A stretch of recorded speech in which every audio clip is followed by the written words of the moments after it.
सूर्यवंशी बच्चे 5000 वर्ष के ड्रामा में भी சூரியவம்சி குழந்தைகள் 5000 வருடத்தினுடைய டிராமாவில் கூட जहाँ जहाँ युद्ध होंगे द्वापर कलयुग से துவாபர கலியுகத்திலிருந்து எங்கெல்லாம் யுத்தம் நடக்குமோ वहाँ युद्ध स्थली से पीछे हटेंगे, அங்க அந்த யுத்த பூமியிலிருந்து பின்னாடி போவாங்களா, पीछ दिखाएंगे, தன்னுடைய முதுகை காமிக்குவாங்களா, या मरते दम तक लड़ते रहेंगे। இல்லையானால் இறக்கும் வரை கூட அவர்கள் யுத்தம் செய்து கொண்டே இருப்பார்களா? मरते दम तक लड़ते रहेंगे। அவர்கள் இறக்கும் வரை கூட யுத்தம் செய்து கொண்டே இருப்பார்கள்। ब्राह्मणों में जो सूर्यवंशी ब्राह्मण है, பிராமணர்களில் யாரு சூரியவம்சி பிராமணர்களாக இருக்கிறார்களோ वो परमात्मा बाप के पक्के पक्के सच्चे साथी बनते हैं। அவர்கள் பரமாத்மா தந்தையினுடைய பக்காவான உண்மையான சகயோகிகளாக ஆகுகிறார்கள்। ज्ञान सूर्य की औलाद, ஞான சூரியனுடைய குழந்தைகள்। सूर्य क्या करता है? சூரியன் என்ன செய்கிறது? अपने को जलाता है और दूसरों को रोशनी देता है। சூரியன் தன்னை எரிக்கிறது, மற்றவர்களுக்கு வெளிச்சம் கொடுக்கிறது। सहन कर ले, தான் பலே துக்கத்தை சகித்துக் கொள்றாரு, लेकिन दूसरों को सुख एवज में दे करके जाए। ஆனால் மற்றவர்களுக்கு சுகம்தான் பதிலாக கொடுத்து கொண்டு செல்வார்। ऐसी तपस्वी आत्माएं चाहिए भगवान को। இப்படிப்பட்ட தபஸ்யா செய்யக்கூடிய ஆத்மாக்கள் தான் பகவானுக்கு தேவை।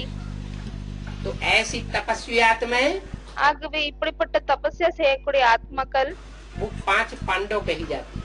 அவர்கள் தான் பஞ்ச பாண்டவர்கள் என்று சொல்லப்படுகிறது। सूर्यवंशी है, जैसे सूर्य खुद जलता है, யாரு சூரியவம்சியாக இருக்கிறாங்களோ எப்படி சூரியன் தானே எரிகிறாரு और दूसरों को रोशनी देता है, மற்றும் மற்றவர்களுக்கு வெளிச்சத்தை கொடுக்கிறார்। ऐसे सूर्यवंशी बच्चे भी अपने सुख शांति की परवाह नहीं करेंगे। அதே போலவே சூரியவம்சி குழந்தைகளுமே தன்னுடைய சுக மற்றும் நிம்மதிக்காக கவலைப்பட மாட்டாங்க। क्या करेंगे? என்ன செய்வார்கள்? हैं? वो तो भले दुख और अशांति सहन कर ले, लेकिन दूसरों का कल्याण करने में लगे रहेंगे। அவர்கள் பலே துக்கம் மற்றும் நிம்மதியின்மையை சகித்துக் கொள்வார்கள்,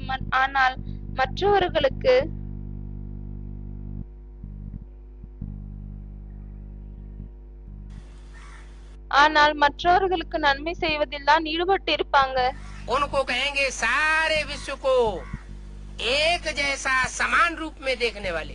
அவர்களை தான் முழு உலகத்தையும் ஒரே போலவே சமான ரூபத்தில் பார்க்கக்கூடியவர்கள் என்று சொல்லப்படுகிறது। विश्व कल्याणकारी बच्चे, உலகத்திற்கு நன்மை செய்யக்கூடிய குழந்தைகள்। ये मेरा देश वो तेरा देश, இது என்னுடைய தேசம் அது உன்னுடைய தேசம், ऐसे बुद्धि में रखने वाले नहीं होने चाहिए। இப்படி புத்தியில வைக்கக்கூடியவர்களாக இருக்கக்கூடாது।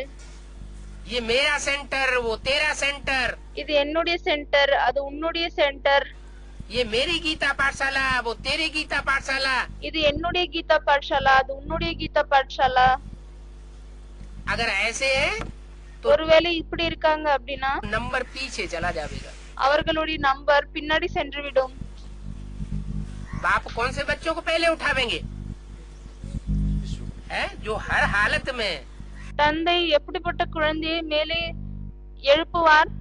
हर तरीके से ज्ञान की दृष्टि से पास होने वाले बच्चे होंगे। யார் எல்லா விதத்திலும் ஞானத்தினுடைய பார்வையில் பாஸ் ஆகக்கூடிய குழந்தைகளாக இருப்பார்களோ அவர்களை தான் தந்தை மேலே उनको पहले उठावेंगे। அவர்களை தான் தந்தை முதலில் மேலே கொண்டு வருவார்। अगर चारों सब्जेक्ट्स में से कोई भी सब्जेक्ट में कमी होगी, ஒருவேளை 4 சப்ஜெக்டில் ஏதாவது ஒரு சப்ஜெக்டிலாவது குறைவு இருந்தது அப்படின்னா तो उनको पीछे धकेल दिया जाएगा। அவர்களை பின்னாடி தள்ளிவிடப்படும்। कितने जन्म का घाटा आवेगा? எத்தனை பிறவிக்காக நஷ்டம் வரும்? 63 जन्म का घाटा आवेगा। 63 பிறவிக்கு மட்டும்தான் நஷ்டம் வருமா? 21 जन्म का नहीं आवेगा। 21 பிறவிகளுக்கு நஷ்டம் வராதா என்ன? पहले तो इसी जन्म का घाटा आ जाएगा। முதலில் இந்த பிறவிலே நஷ்டம் வந்துவிடும்। क्या? என்ன? इसी जन्म में देखेंगे कि दूसरे आगे बढ़ गए और हम पीछे रह गए। இதே பிறவியில் பார்ப்பார்கள் மற்றவர்கள் முன்னேறி விட்டார்கள் ஆனால் நாம் பின்னாடியே இருந்து விட்டோம் என்று। फिर 21 जन्मों का घाटा आवेगा அதற்கு பிறகு 21 பிறவிக்காக நஷ்டம் வரும். और 21 जन्मों के आधार पर 63 जन्मों का भी हिसाब बनता है. அதற்கு பிறகு 21 பிறவிகளின் அடிப்படையில் 63 பிறவிக்கான கணக்கும் உருவாகுகிறது.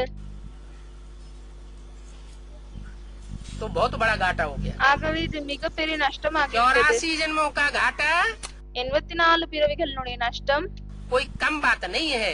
இது ஒன்னும் ஒரு சிறிய விஷயம் இல்லை. इसलिए क्या करना चाहिए? அதனால்தான் என்ன செய்ய வேண்டும்? अभी खुला मैदान है. இப்பொழுது திறந்த மைதானமாக இருக்கிறது. अब टू लेट का बोर्ड नहीं लगा है. இப்பொழுது இன்னும் கூட டூலேட் போர்டு போடப்படல.